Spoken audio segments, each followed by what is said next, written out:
आहान रायजादा ऐसा वजनदार नाम मानो इंडिया के टॉप बिजनेसमैन फैमिलीज में से किसी एक का वारिस हो। मगर हम जिस आहान रायजादा की बात कर रहे हैं उसकी कतरे कतरे से बेबसी झांक रही है। आहान एक करोड़पति बिजनेसमैन फैमिली का दामाद तो जरूर है, मगर उसकी हालत पर घर के नौकर भी कहते थे, कुछ पैसे चाहिए तो बता देना, तुम्हारी गरीबी देखी नहीं जाती। कहने को तो आहान जैसे रिच फैमिली के दामाद सड़कों पर महंगी कार दौड़ाते थे, महंगे क्लब्स में जाते थे, मगर आहान की लाइफ में तीन चीजें आम थी। पहली चीज बेइज्जती, दूसरी चीज बहुत बेइज्जती, और तीसरी चीज बहुत से भी ऊपर वाली बेइज्जती।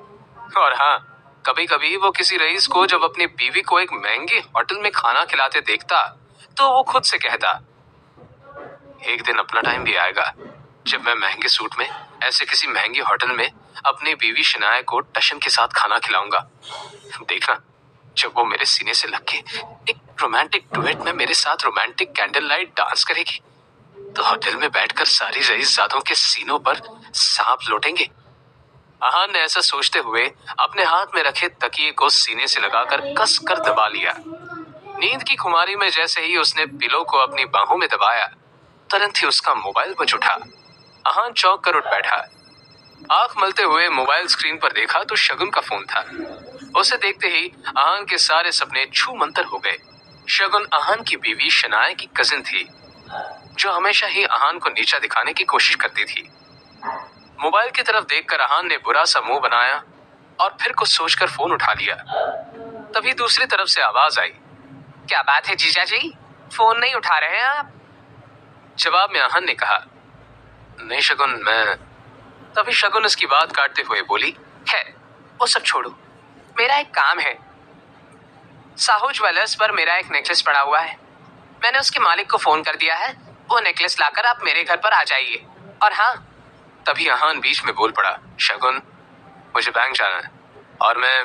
तभी शगुन ने कहा, मेरे प्यारे जीजा जी, ये बैंक जाने का तेवर आप किसको दिखा रहे हैं?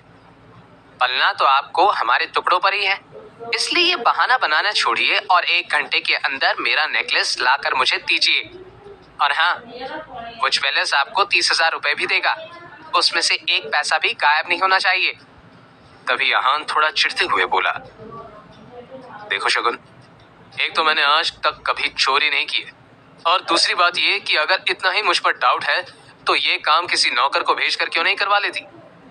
इस पर शगुन की तंज भरी आवाज आई, प्यारे जीजा जी, आप ये बात कब समझेंगे कि इस घर में आपको बहस करने की इजाजत नहीं है, इसलिए जितना आपसे कहा जा रहा है उतना कीजिए।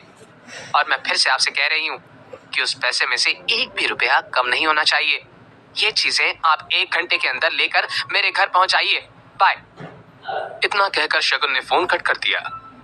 आहान अपने मोबाइल को इस तरह घूर कर देखने लगा जैसे वो दुनिया की सबसे मनहूस चीज हो। जल्दी आहान फ्रेश होकर बाथरूम से बाहर आया और जल्दबाजी में अपनी अलमारी की तरफ बढ़ा, जिसमें सिर्फ 2 जोड़ी पुराने कपड़े हुए थे। उनमें से जो सबसे साफ कपड़ा था, आहान ने उसे पहनने के लिए चुना।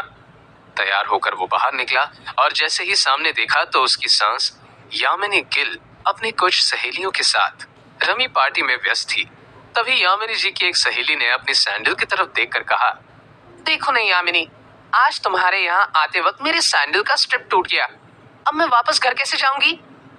इस पर यामिनी जी ने मुस्कुराते हुए कहा, है तो इसमें टेंशन लेने की क्या बात है, तू पार्टी एंजॉय कर, मैं किसी सर्वेंट से बोलकर सही करवा देती हूँ।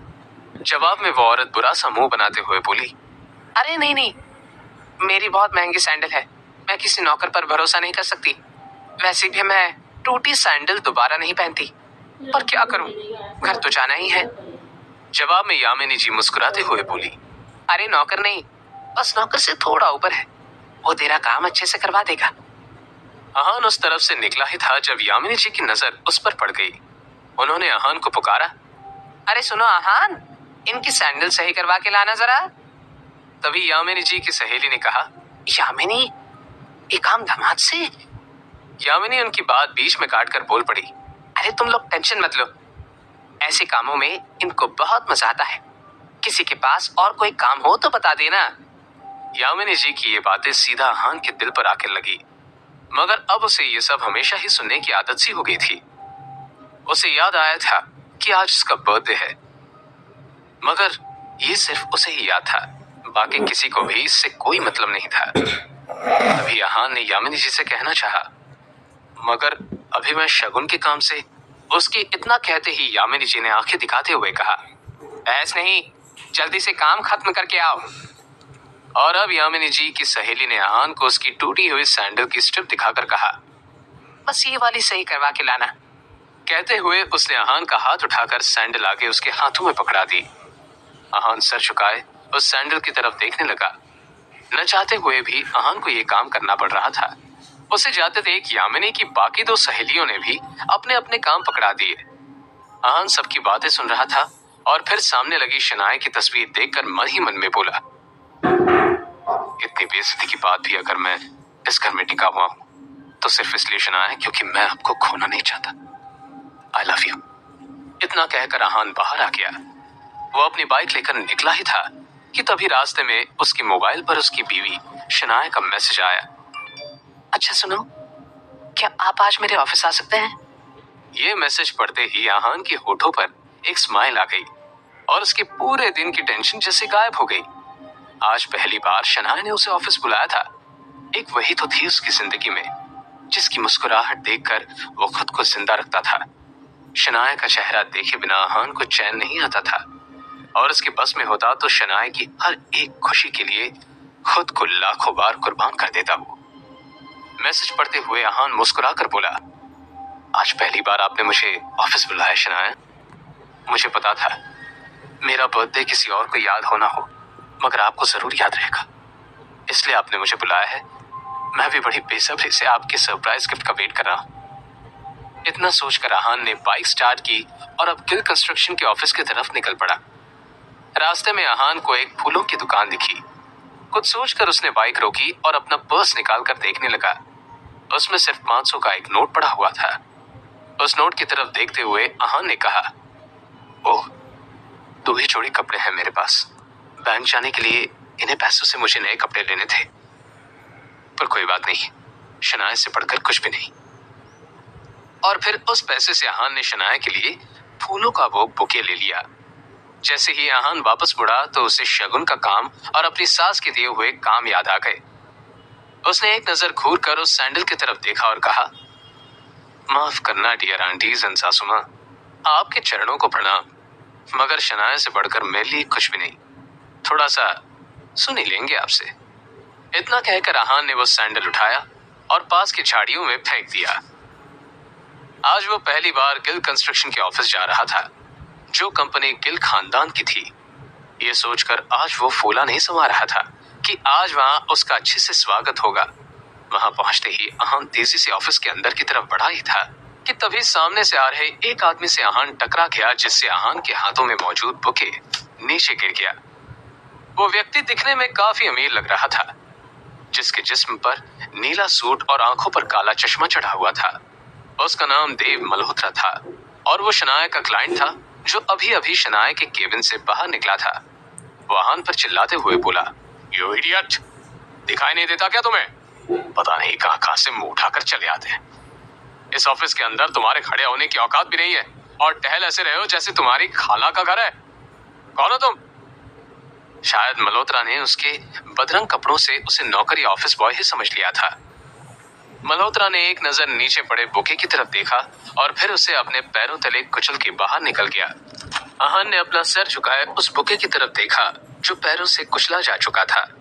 उधर शनाया अपने केबिन के शीशे के अंदर से ये नजारा देख रही थी।